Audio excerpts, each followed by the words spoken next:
দর্শক, স্বাগত জানাচ্ছি সারাদিনের সংবাদের প্রতিদিনের আয়োজন রাত 11টার শীর্ষ সংবাদে। সারা বিশ্বে গুরুত্বপূর্ণ সব সংবাদের শিরোনাম জেনে নিন শুরুতেই।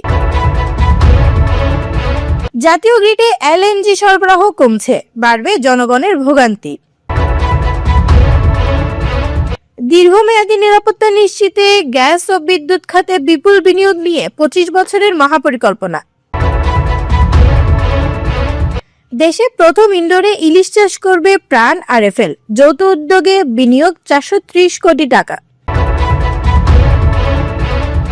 বিশ্বকাপ না খেললে বাংলাদেশের ক্ষতি 330 কোটি টাকা। অন্যদিকে ভেন্যু পরিবর্তনের দাবিতে আইসিসিকে ফের চিঠি দিয়েছে বিসিবি। যুক্তরাষ্ট্রের সঙ্গে জামায়াতের মিল, ভয়ঙ্কর অমঙ্গল সংকেত, বললেন ফরহাদ মোজহার। ইরানের উদ্দেশ্যে যুদ্ধজাহাজের বড় বহর পাঠালো যুক্তরাষ্ট্র। অন্যদিকে ট্রিগারে আঙ্গুল আছে শাসিয়ে যুক্তরাষ্ট্রকে হুঁশিয়ারি ইরানের। অবশেষে এয়ারলাইন্সের সারচার্জ কমিয়ে 14.25% করল সরকার। অন্যদিকে ত্রয়োদশ জাতীয় সংসদ নির্বাচন, সারা দেশে 21 নির্বাহী ম্যাজিস্ট্রেট নিয়োগ। উগান্ডায় বিতর্কিত নির্বাচনের পর 2000 বিরোধী সমর্থক গ্রেপ্তার, হত্যা 30। পার্লামেন্ট ভেঙে দিলেন জাপানের প্রধানমন্ত্রী।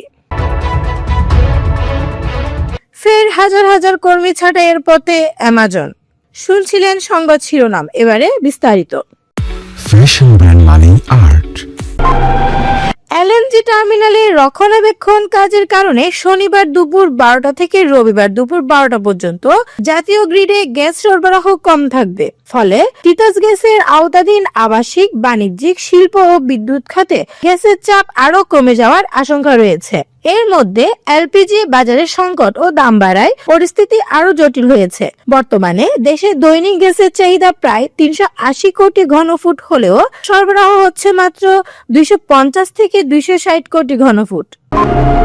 গ্যাস সংকট ও আমদানি নির্ভরতার চাপে বিদ্যুৎ জ্বালানি খাত সংকটে পড়ায় অন্তর্বর্তী সরকার 25 বছরের energy and power sector master plan 2025 প্রণয়ন করেছে, যা 7 জানুয়ারি প্রধান উপদেষ্টা মোহাম্মদ ইউনূসের সভাপতিত্বে অনুমোদনের সিদ্ধান্ত হয়। পরিকল্পনার লক্ষ্য আমদানি নির্ভরতা কমানো, দেশীয় গ্যাস ও সবুজ জ্বালানি বাড়ানো। বর্তমানে 70% জ্বালানি আমদানি নির্ভর হলেও 2050 সালে তা 50% এর নিচে নামিয়ে দেশীয় গ্যাসের অংশ 60% উন্নীত করা।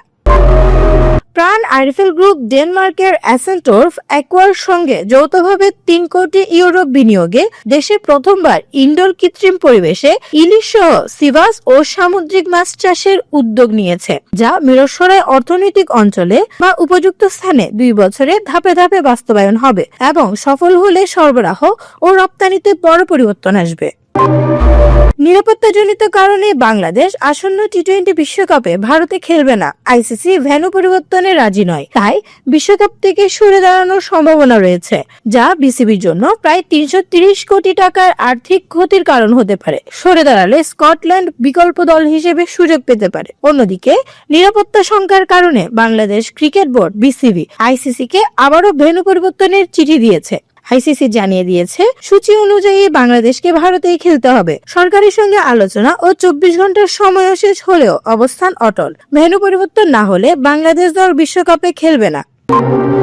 কবি ও গবেষক ফরহাদ মোজহার বলেছেন, বাংলাদেশের সব রাজনৈতিক দলের সঙ্গে যুক্তরাষ্ট্রের প্রত্যক্ষ বা পরোক্ষ সম্পর্ক রয়েছে। ভারত বিরোধী হলেও মার্কিন নীতি নিয়ে তারা তেমন সোচ্চার নয়, যা তিনি ভয়ঙ্কর সংকেত হিসেবে দেখেন। তিনি জামায়াতের গাজায় স্টেবিলাইজেশন ফোর্স সমর্থন নিয়ে মার্কিন অবস্থানের মিল তুলে ধরেছেন। ফরহাদ মোজহার যুক্তরাষ্ট্রকে বড় ভূরাজনৈতিক শক্তি উল্লেখ করে বলেন, আন্তর্জাতিক আইন বাস্তবে কার্যকর নয়। যুক্তরাষ্ট্র ইরানের দিকে বড় যুদ্ধজাহাজের বহর পাঠিয়েছে বলে জানিয়েছেন প্রেসিডেন্ট ডোনাল্ড ট্রাম্প। বহরে রয়েছে ইউএসএস আব্রাহাম সহ গাইডেড ক্ষেপণাস্ত্র বিধ্বংসী যুদ্ধজাহাজ, এয়ার ডিফেন্স সিস্টেম, গোলাবারুদ, ক্ষেপণাস্ত্র ও ড্রোন। ট্রাম্প বলেন, এটা নজরদারির জন্য, প্রয়োজন না হলে ব্যবহার হবে না। যুক্তরাষ্ট্র ইরান সম্পর্ক 2025 সালের ট্রাম্পের দ্বিতীয় মেয়াদে অবনতি হয়েছে এবং মধ্যপ্রাচ্যের উত্তেজনা বাড়ার আশঙ্কা রয়েছে। অন্যদিকে ইরান বলেছে, যুক্তরাষ্ট্রের কোনো হামলা মোকাবেলায় আইআরজিসি আঙ্গুল ট্রিগারে প্রস্তুত। ট্রাম্প উপসাগরীয় অঞ্চলে বড় নৌবাহিনী পাঠাচ্ছে। পাকপুর সতর্ক করেছেন, ভুল করলে ভয়াবহ পরিণতি হবে। সরকার দেশের এভিয়েশন খাতের সংকট মোকাবেলায় 7টি বিমানবন্দরে বার্ষিক সারচার্জ 72% থেকে কমিয়ে 14.25% করেছে। নতুন নিয়মে প্রথম 30 দিনে বিল বকেয়ার কোনো অতিরিক্ত মাশুল নেই। পরবর্তী সময়ে 1 থেকে 6% পর্যন্ত সারচার্জ ধার্য হবে। আগে উচ্চহার ও সারচার্জের কারণে কয়েকটি এয়ারলাইন্স ব্যবসা বন্ধ করেছিল। প্রতিবেশী দেশে এই হার অনেক কম। অন্যদিকে আসন্ন ত্রয়োদশ জাতীয় সংসদ নির্বাচনে কঠোর আচরণবিধি নিশ্চিত করতে সরকার 21 জন বিসিএস কর্মকর্তাকে নির্বাহী ম্যাজিস্ট্রেট নিয়োগ দিয়েছে। তারা মোবাইল কোর্ট আইন 2009 অনুযায়ী ভোটের 2 দিন পর পর্যন্ত মোবাইল কোর্ট পরিচালনা করবেন। কর্মকর্তাদের 25 জানুয়ারির মধ্যে জেলা ম্যাজিস্ট্রেট বা রিটার্নিং অফিসারের কাছে যোগদান করতে হবে।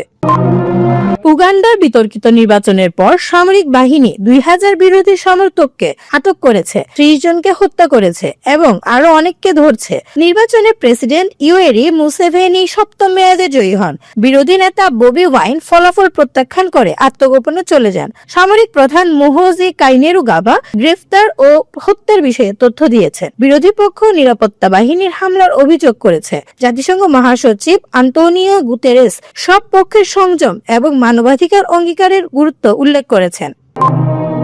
জাপানের প্রধানমন্ত্রী সানায়ে তাকাইচি আজ শুক্রবার দেশটির পার্লামেন্ট ভেঙে দিয়েছেন। আগামী 8 ফেব্রুয়ারি জাপানে আগাম সাধারণ নির্বাচন অনুষ্ঠিত হবে। ব্যক্তিগত জনপ্রিয়তাকে পুঁজি করে ক্ষমতাসীন দলকে বড় জয়ের পথে নিয়ে যেতে তিনি আগাম নির্বাচন দিচ্ছেন বলে ধারণা করা হচ্ছে। জাপানের ইতিহাসে প্রথম নারী প্রধানমন্ত্রী তাকাইচি গত সোমবারই এই নির্বাচনের ইঙ্গিত দিয়েছিলেন। ক্রমবর্ধমান জীবনযাত্রার খরচ থেকে সাধারণ মানুষকে বাঁচাতে এবং প্রতিরক্ষা খাতে ব্যয় বৃদ্ধি করতে জনগণের সরাসরি সমর্থন পেতেই তিনি এই সিদ্ধান্ত নিয়েছেন।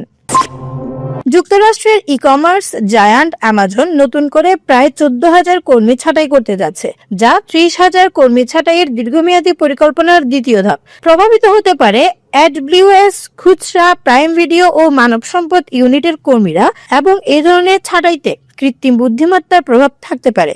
ভারতের কর্মীরাও এতে আক্রান্ত হতে পারেন। দর্শক, এতক্ষণ আমাদের সাথে থাকার জন্য ধন্যবাদ। প্রতি মুহূর্তে দেশ বিদেশের গুরুত্বপূর্ণ সব সংবাদ জানতে ভিজিট করুন www.saradinersongbaad.com। Fashion brand Mani Art. Men's, ladies and kids wear. Art. Be smart.